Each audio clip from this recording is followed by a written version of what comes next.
Hello guys, today we're going to talking about LAN configuration between CLI interface. Les amis, aujourd'hui nous sommes partis.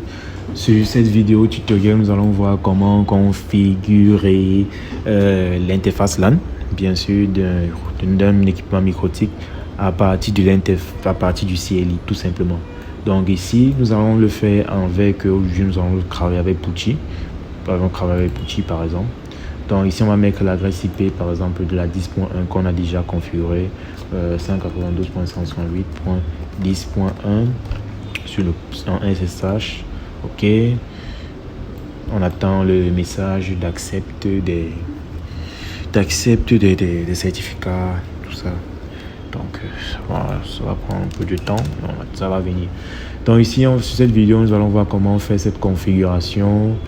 Comment configurer tout simplement notre équipement via ligne de commande.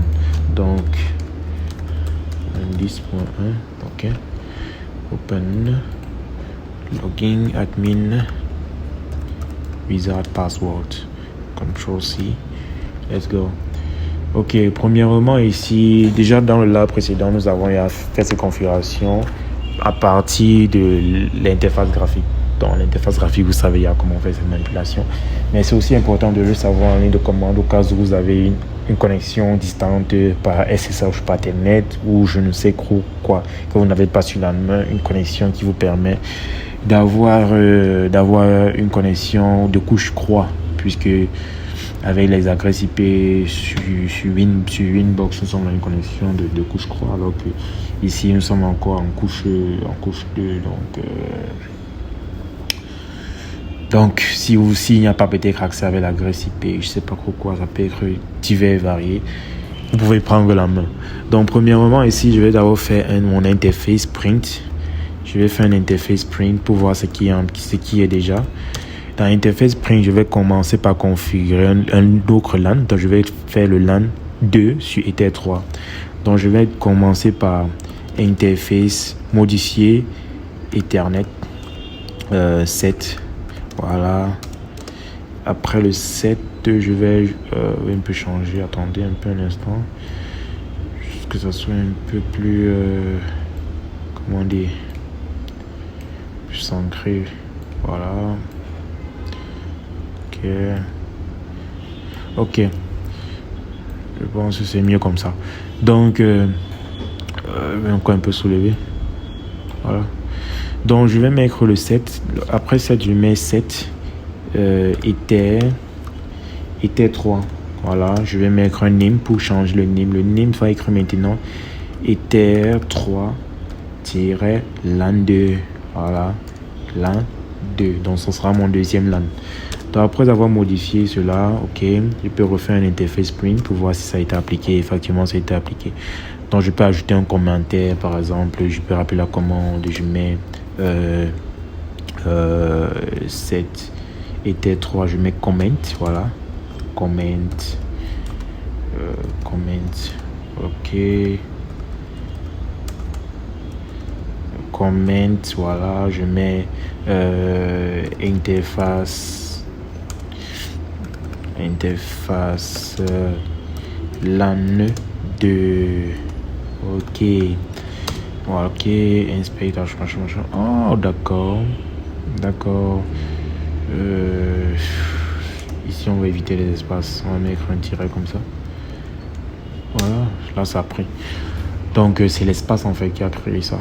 Donc en interface graphique, on n'a pas forcément besoin. Donc c'est les aléas de la ligne de commande. Donc éviter souvent les espaces, parce que l'espace il a fait qu'il n'a pas compris en fait que je voulais juste que ça reste toujours un commentaire.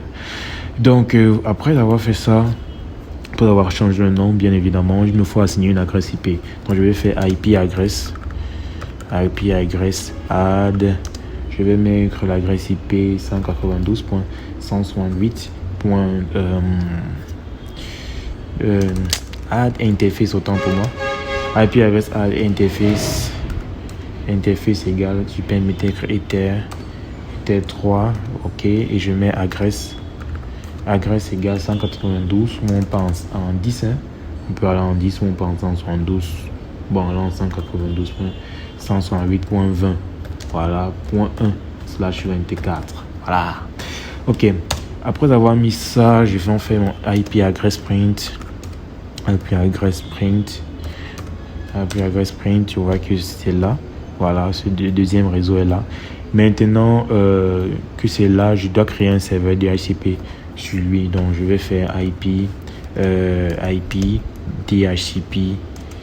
DHCP client, non server, autant pour moi. Server, ok. IP DHCP server 7. Ok. Mais DHCP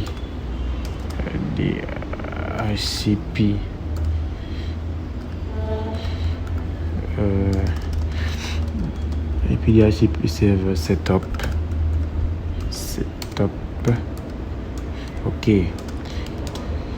Ok, IP DHCP server setup.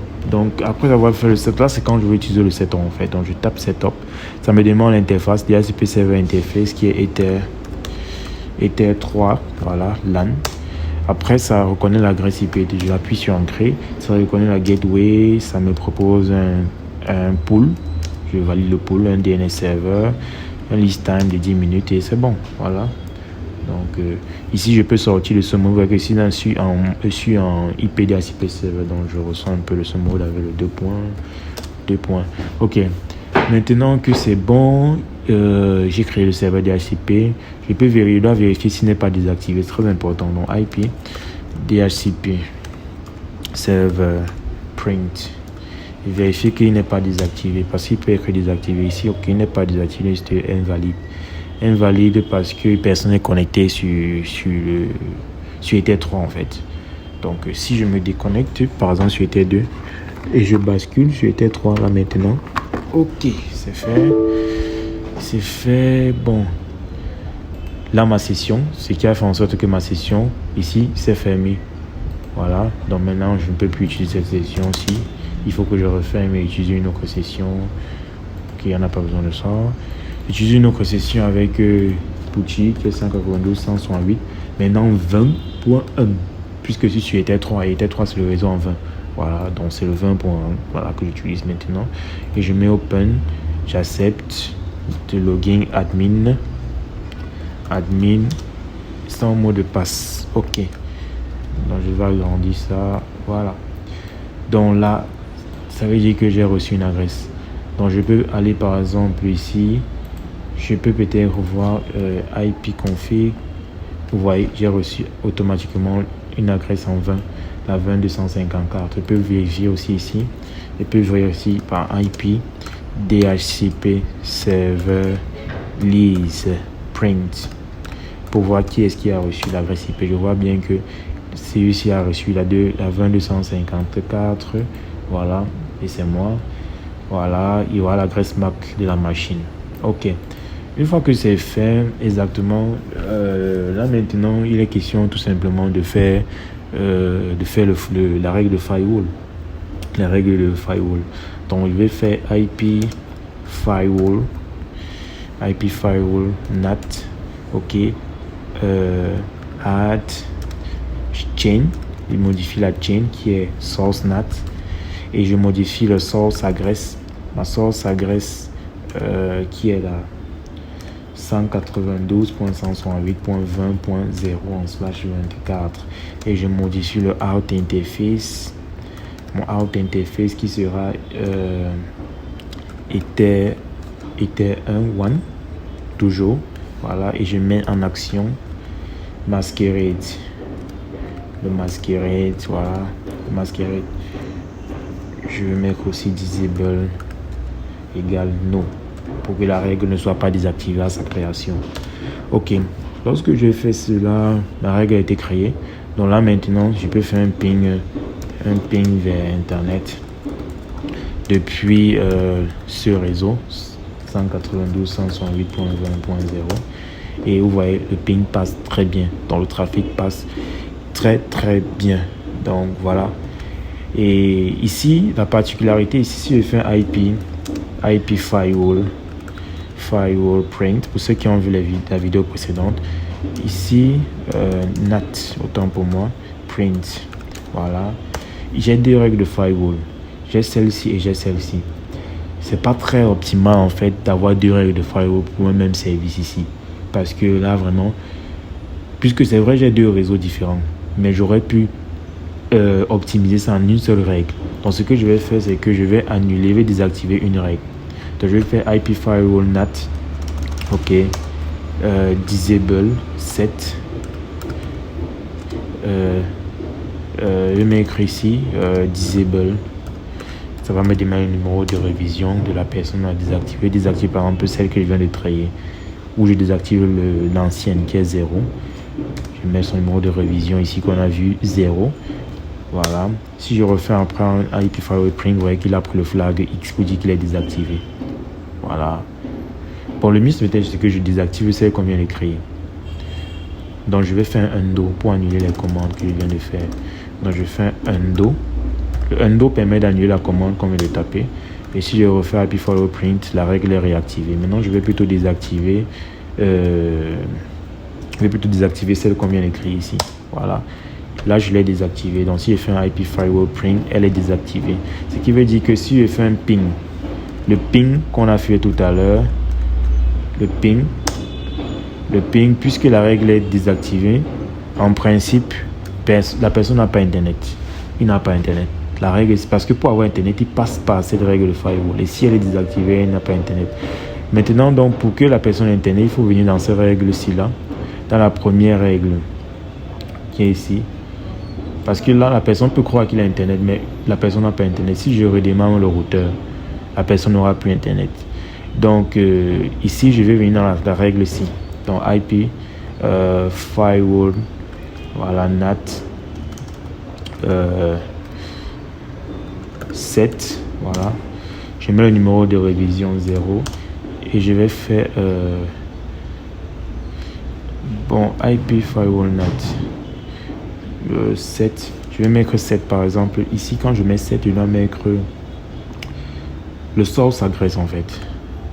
Le source address. Je vais le mettre en 0.0.0.0 en slash 0. Voilà. Quand je vais mettre sur le réseau, ça veut dire que ça généralise tout type de réseau, tout type de connexion en fait. Donc que ce soit le réseau en 10, en 20, en 100 ou en 12, en 10, en 10.00, etc. Tout le monde va sortir vérité 1 et non uniquement celui-ci là. Donc c'est pour ça que je mets le réseau-ci et je valide, ça me demande le mot de révision, je mets 0. Voilà. Et là maintenant, ça fait en sorte que j'ai une seule règle qui est celle-ci, qui est créée et qui généralise en fait toutes les connexions sortantes. Voilà, qui généralise toutes les connexions sortantes. Donc là maintenant, si je fais un ping, lui il aura du trafic. Ici c'était un soupçon de trafic, mais là en réalité ça ne passe pas. Là ici ça ne passe pas, mais là vraiment il a du trafic. Et même si le routeur est démarré et que les règles sont là, il aura toujours du trafic, parce que là maintenant pour avoir du trafic il passe par cette règle ci là. Il passe par cette règle là-ci. Donc si je viens par exemple là, je peux par exemple faire tout simplement, je débranche le câble. Voilà. Je rebranche au câble, ou j'éteins le routeur, je réallume. Vous allez voir qu'il va revenir, il va avoir la connexion Internet. Il va revenir avoir la connexion Internet. Donc je peux faire un ping ici. Ping. Voilà. Donc le temps que le routeur démarre et tout. Si la connexion est fermée, il me signale que la connexion est fermée. Bon, on peut se passer de poutier, hein. On peut venir déjà, ça c'est pour les checks ici, venir dans Winbox. Donc ici, comme le routeur encore redémarre encore. Ok, ça a déjà redémarré. Donc ici, je vais arrêter ça. Je lance le ping. Vous voyez, voilà, il a la connexion Internet. Pourtant, si je viens ici, je me connecte par exemple. Voilà, je reviens dans IP Firewall. Un IP Firewall ici et je viens au niveau de NAT. Je viens plutôt remettre ça. Je viens plutôt remettre la règle ici sur le réseau en 10. Donc je remets la règle ici sur le réseau en 10, 192.168.10.0/24. Puisque cette règle-ci est sur le réseau en 10, n'est-ce pas? Or, moi je suis connecté sur le réseau en 20 via Ether 3. Ça veut dire que je n'aurai pas Internet puisque la règle ici est désactivée. Donc sans ça, je ne peux pas avoir Internet. Donc si je fais et relance ici, vous voyez, instantanément, même déjà, je n'ai plus délai d'attente dépassé. Là, je n'ai plus Internet. Là, je n'ai plus Internet. Je n'ai plus Internet. Je ne peux plus ouvrir une page, là, par exemple, Facebook, par exemple. Je ne peux pas ouvrir une page. Vous voyez? Donc, ceci marque vraiment la fin de notre vidéo. N'hésitez pas vraiment... vous voyez, site inaccessible. Je ne peux pas ouvrir une page. Donc, n'hésitez pas vraiment à liker si vous avez apprécié la vidéo, à partager. N'hésitez pas toujours à mettre vos petits commentaires. Ça fait toujours très fort agréable d'avoir vos petits commentaires. Et on se dit à la prochaine pour d'autres vidéos. Ciao, ciao.